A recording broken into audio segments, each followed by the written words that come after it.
Good morning, YouTube. So today we are doing another quick Let's Play. I had to actually start ZDL on this map because of the fact that I've made some massive changes to this gun. So as you all know, I mean, this is standard fire. It's done this ever since I built this gun. Oh my gracious, that took a lot of my health. But anyway, as you can see, I just switched fire modes. So yesterday I was like, you know what, I want to add ammo types to this gun. So I did. So I made some massive changes to this gun. One being the fact that I added fire modes, and as you can see there's varying levels of fire modes, including Frag-12 rounds, which are a good lot of fun. So anyway, yesterday I was sitting here like, I just want to add a ton to this gun, and so I spent almost the whole day coding in new fire modes, and as you can see they're all very functional. You still have the dry fire, whatnot. There was some sound forging done for each fire sound.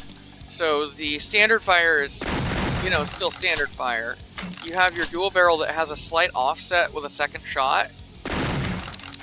You have the slugs, which are just a shorter version of the main fire. It sounds a lot more like the old SSG. And the slugs do a damage between, I believe it is 85 and 100. I mean, it's powerful.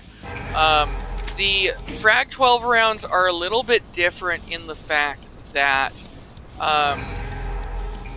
they aren't the same scale as the rockets, but do not, I do repeat, do not attempt to use the Frag-12 rounds in a close quarters situation.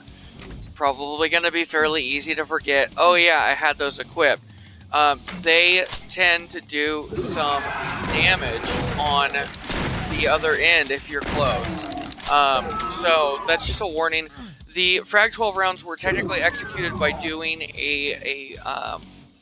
so it's like a rocket, but it's a sub-rocket. So it inherits from the main rocket, but I believe it's 0.25 scale and 100 speed. So it's significantly faster. For a little background, the Frag-12 round is something that I believe was introduced with the AA-12 shotgun back when it was released. I don't remember if it was AA-12 or if it was some other newer one. But anyway, it was with a newer shotgun, and pretty much it's a thin stabilized grenade round that can go almost 100 yards accurately. And so I just decided, you know what the heck, might as well add some goofiness to this and make it fun.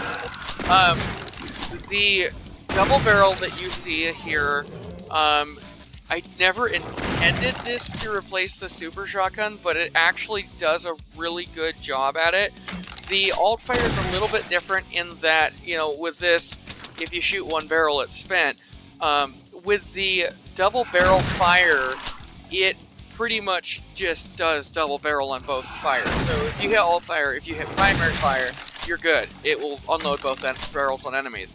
Flechette rounds are just slightly different from standard buckshot.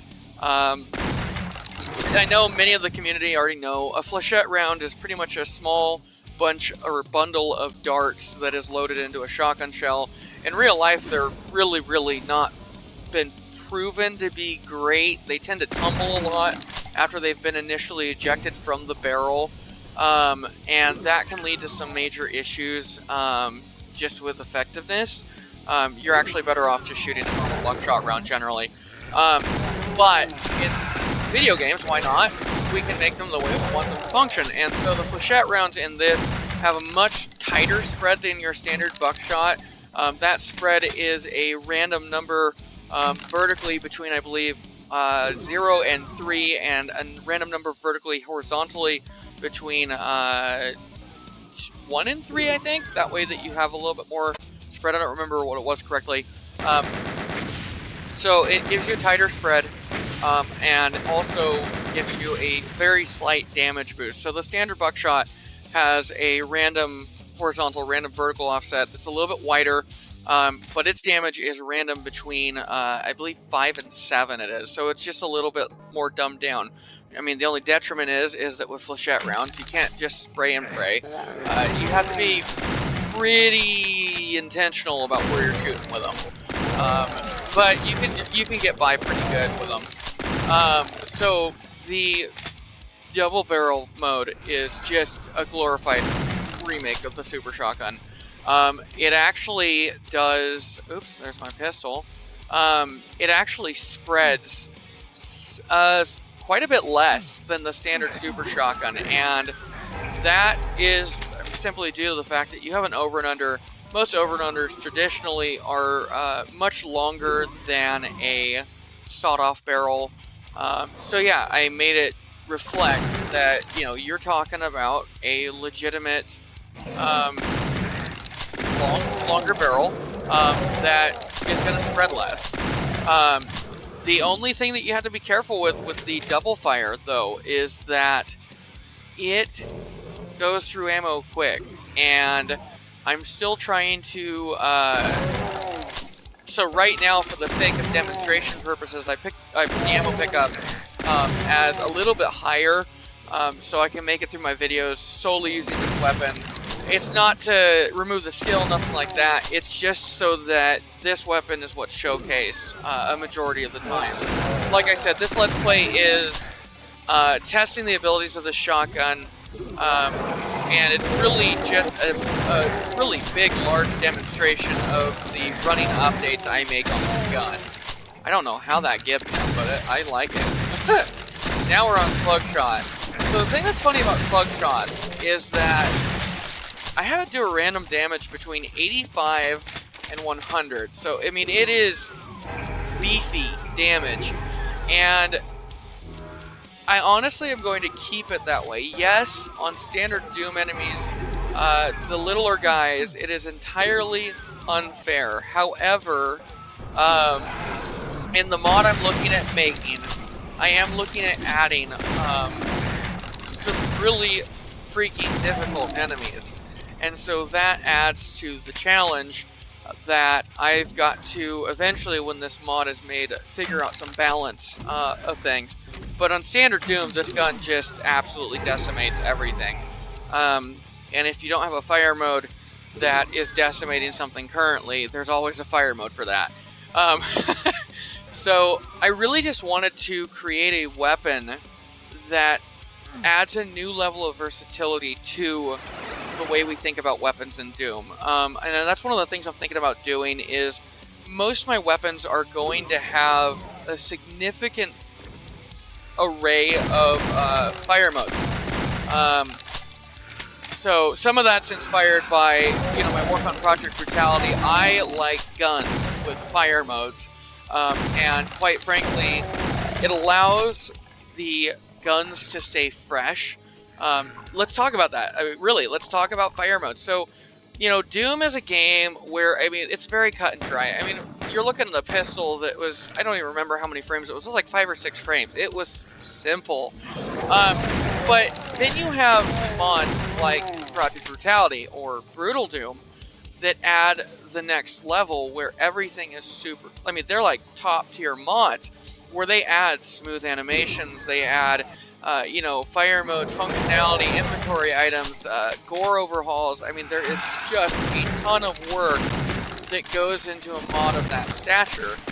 You have Hexeretic, I believe it's X8TRC, or RTC, that is, you know, outstanding as well. It adds a lot of weapons, it adds a whole bunch of functionality, and so we see this, that a lot of the really popular mods,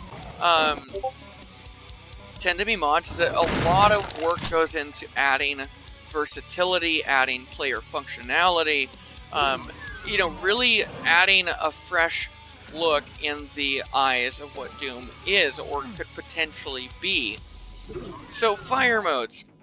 So where it's at right now, you know, with the level of power I have in this gun alone, I gotta be frank, in this level of dooming, it's gonna make it easy. I mean, almost unfairly so.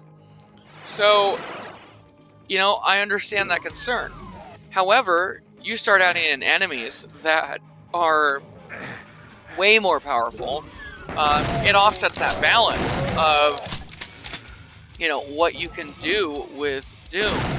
And so, you know, a lot of this is just a matter of, oh my goodness, I'm getting my Cloud Maker out. A lot of it is all about figuring out where is the balance, you know? For me, it may be as simple as beefing up the enemies. I mean, yes, there's enemies in Doom already, but up in the health of them all.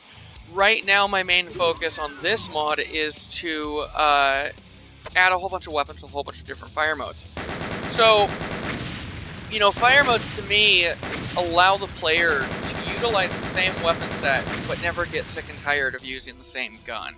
You know, you don't get that feeling where I've been using the same gun the whole time. Now, in the original Doom, that was, you know, a huge element of, you know, what was cool about Doom, is it added, you know, you don't just have 1, 2, 3, 4 weapons now. You know, we saw in Wolfenstein, there was, I think, 5 or 6 weapons, but then you saw Doom, and all of a sudden you have this arsenal, and every shooter after that point was very, very quick to pick up suit. So, you know, I think that that's one of the things that's interesting about first-person shooter games, is in some manners, if you're looking at something that's a Doom clone, which, you know, you don't see very many of anymore because the industry's gotten more towards Call of Duty and stuff like that. Back then, a lot of times the game was as good as the guns were. And, you know, when they tried to do story, they had better have a good story. I remember one game that I used to play a lot when I was younger, which is Duke Nukem 3D. And the thing that thrilled me about it was just how many weapons were available to you. All the inventory power-ups, all the... I mean, there was stuff that added a ton of function to the game and made it just plain fun. Take that and give all the interactions you can have with the environment in Duke Nukem 3D, and you have yourself a really well-made shooter. So that's one of the things that I've noticed, you know, is there's a lot of thought, there's a lot of planning that goes into what do I want to do with this mod. So right now, as you know, I'm just blowing away pretty much everything, and part of that's just because this gun is powerful. But what are the plans? So the plans for this mod are, you know, right now, the whole name of the game is I want to replace all of the primary weapons in one way or another, in one shape or form, with as in-house of sprites as I can use. So, you know, make some new sprite sets, make some new weapons, and really go to town with it. At that point, we'll start building more on top of this mod. So, like I said, the shotgun is just one layer upon the things that I have planned for this. Another thing that I really would like to see in Doom, and one of the things I'm thinking about really working on and considering deeply, is I think it would be really cool if somebody could put together a weather modification that spawns dynamic weather on the fly, and that weather directly affects, for the better or for the worse, your ability to perform as the player, as a Doom Marine. So the reason I bring this up is because in Doom Delta, I saw a really, really interesting sky texture that apparently was part of Alpha, that was in the Episode 3 Hellscape levels. So you just had entered Hell, I believe it was, in Episode 3, and the first level of Episode 3, you go into this area that's a whole series of corridors. The first door you open has a Cacodemon behind it, so, you know, welcome to the game, just pretty much giving you the finger. Especially if you're starting out at that level with just the pistol. But there was lightning in the skies. It was a simple skybox, and every so many ticks, every so many frames, it would flash lightning, and it was cloudy, and it made a thunder sound, and it kind of lit up, and it was really cool. And I was sitting here thinking to myself, okay, so take that, take it away from the skybox aspect of things. I mean, like, take it to the next level, you know, take it beyond just a simple skybox. what would happen if we were to take that skybox then, and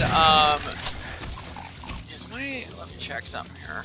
No, I think I picked up a night vision thing. There we go. Yeah, I was trying to make sure that the night vision mod wasn't taking over, because I was sitting here like, why am I still in night vision? So anyway, taking it out of the skybox kind of scenario and making it a dynamic weather system where there's some type of active checker that checks the boundaries of the outdoor textures. So you could check to see, okay, where in the map is the skybox? Where is it present? Where is it visible?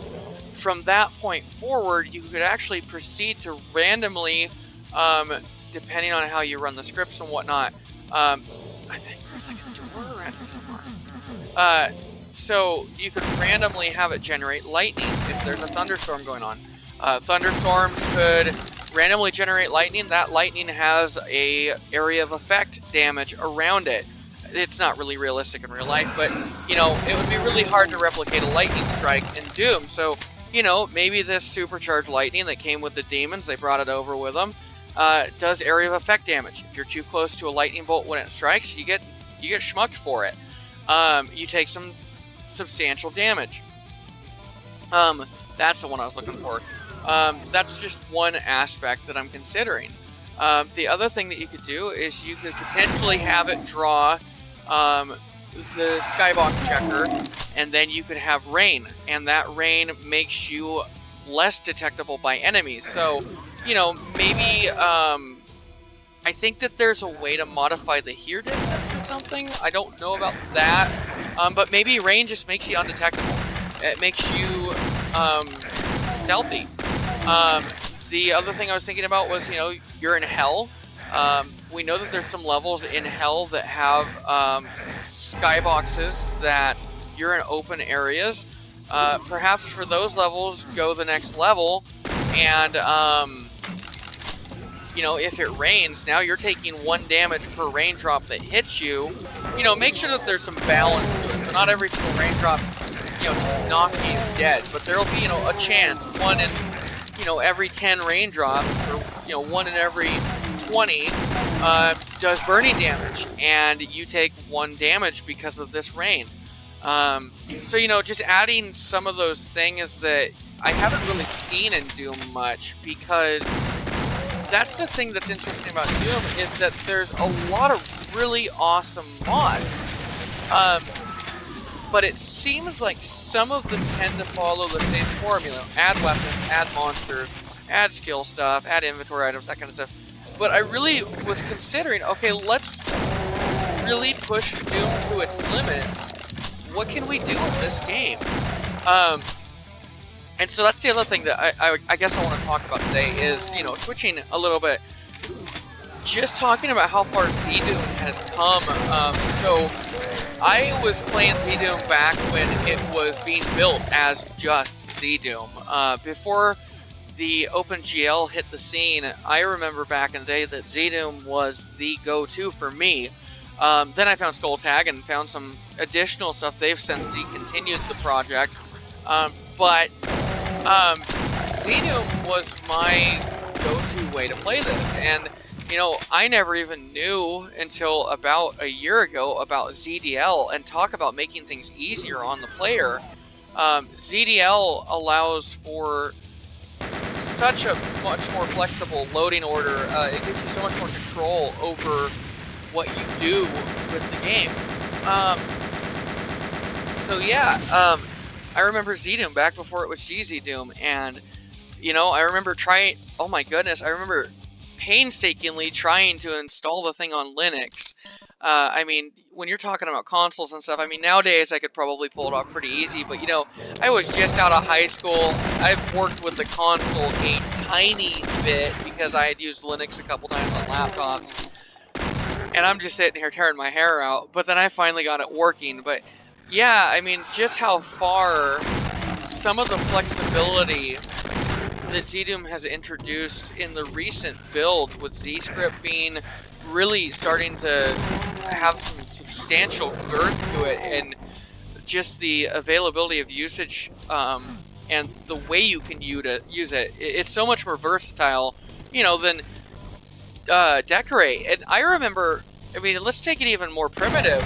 I remember back when a WOD, a lot of times a mod or a total conversion never had even a lick of decorate in it, but was rather just a WOD with a dehack patch in it. And I mean, dehacked, I remember the editor, it was this DOS looking clunky kind of, I mean, it was a task working with dehacked, and it was one of those things that I fondly remember playing around with when I was getting into modding and whatnot. You know, I started just kind of doing basic stuff, doing simple sprite replacements, making sprite calls faster. I am currently lost, as you can probably tell. But yeah, I remember some of the stuff that you had to go through if you wanted to make Doom do just weird stuff. And it was work.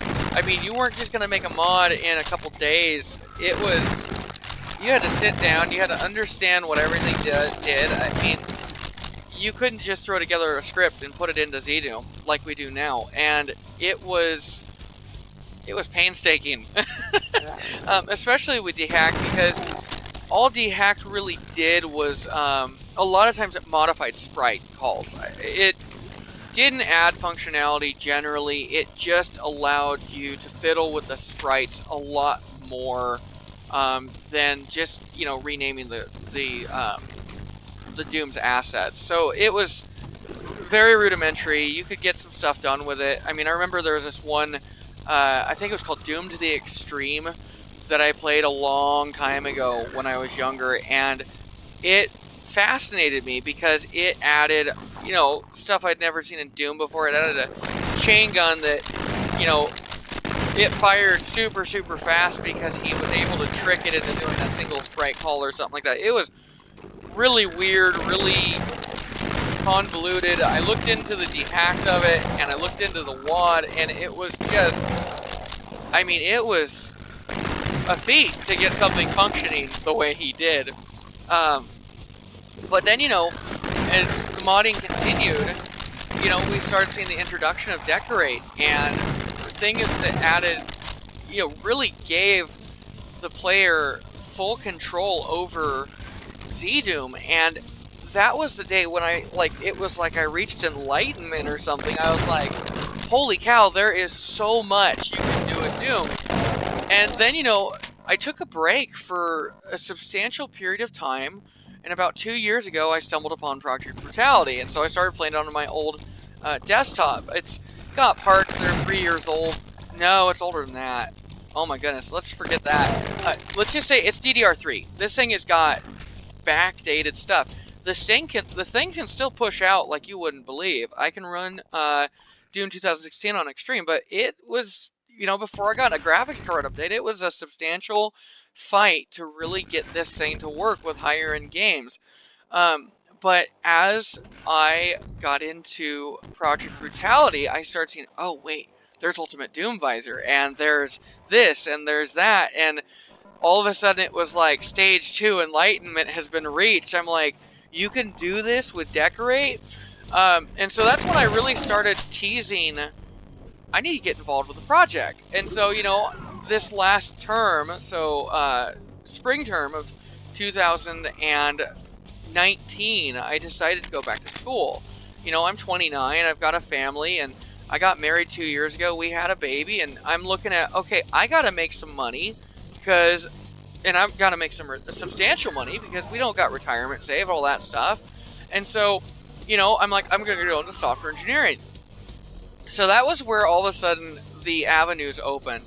So when I started getting into it, I got into school, and about midway, I believe, through the term, I reached out to Painkiller, the head developer on Project Brutality. Great project, by the way. Lots of awesome stuff in the works. There is a total reworking of the wheel. I'm trying to find that blue door. Where art thou, blue door? Whoa, hello, imp. But anyway, there, I was just like, wow, this project is something cool. I want to get involved.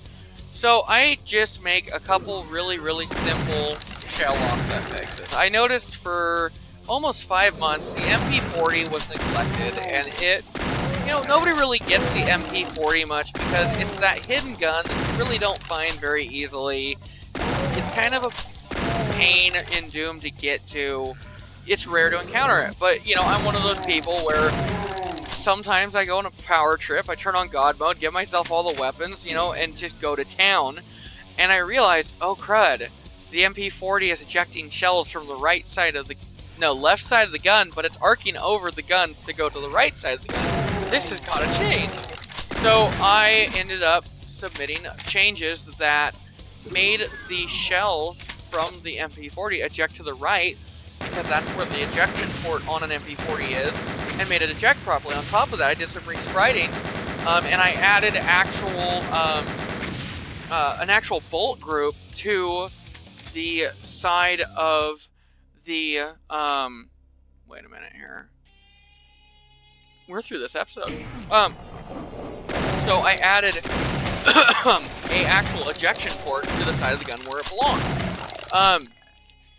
And that was the point when I realized I can do this. I mean, I can put things together, I can work things out, and I can make things happen.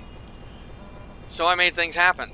And I made it eject properly. I made the dual fire eject from the ejection port, and all of a sudden I found myself in the ranks of Project Brutality's development team. I mean, I'm more of the intern right now. I'm kind of just doing basic stuff like you saw in this mod. This is really the limitations of some of the stuff I can do. Most of my modding in the past was heavily centered around weapon modding. And so I got in and I'm like, okay, cool. So, you know, I went to school and in the middle of this term, all of a sudden I'm introduced into, hey, cool, I'm part of this team now. And I just started contributing what I could. And then, you know, recently, wait, what did you do? Okay, 202, that's not bad. I was gonna say there's a lot more powerful things to do. But anyway, you know, all of a sudden in the last month, I just really started itching to make my own modification and to make my own mod, if you will. And so that's where this gun began. So anyway, we're getting to that time again. We have just made it through the first episode of Doom. I think yeah, there's your sign. So this was too easy. This was a cakewalk. Part of the issue was I came to the realization that I had no skill selected on the ZDL interface. So we just went through an easy playthrough pretty much. But there's episode 1 beaten. We will get another episode started here remotely soon. As updates come in, I will drop them on the YouTube channel that I made. But yeah, it was a fun time today. Like I said, a lot of updates happened. Just to go into that, like I said, I added fire modes because I was just like, dude, this gun needs something. And so I added like those 4 fire modes you saw. I added some new sound forging, that kind of stuff. I put a lot of work into that. And it turned out great. And so all in all, I'm really happy with how it turned out. And anyway, if you like this video, or just if you want to see more of what's going on in my life, you know, if you enjoy our conversations, whatnot, like and subscribe my videos. In the comments, so we talked a lot about modding today. We talked a lot about the adding versatility, adding a fresh feel to Doom. So I guess down in the comments, shoot me what mods have you worked on, or, you know, if you've never worked on a mod, what mods did you just love to play with? Like, what is your lineup? Also, you know, I was talking about this experimental weather thing I was talking about. What kind of things do you want to see in Doom? What do you want to see that's pushing that envelope of what ZDoom is capable of? Anyway, like I said, if you like this video, like and subscribe. I hope you have a blessed day today, and I look forward to it again. Have a great day. Peace, guys.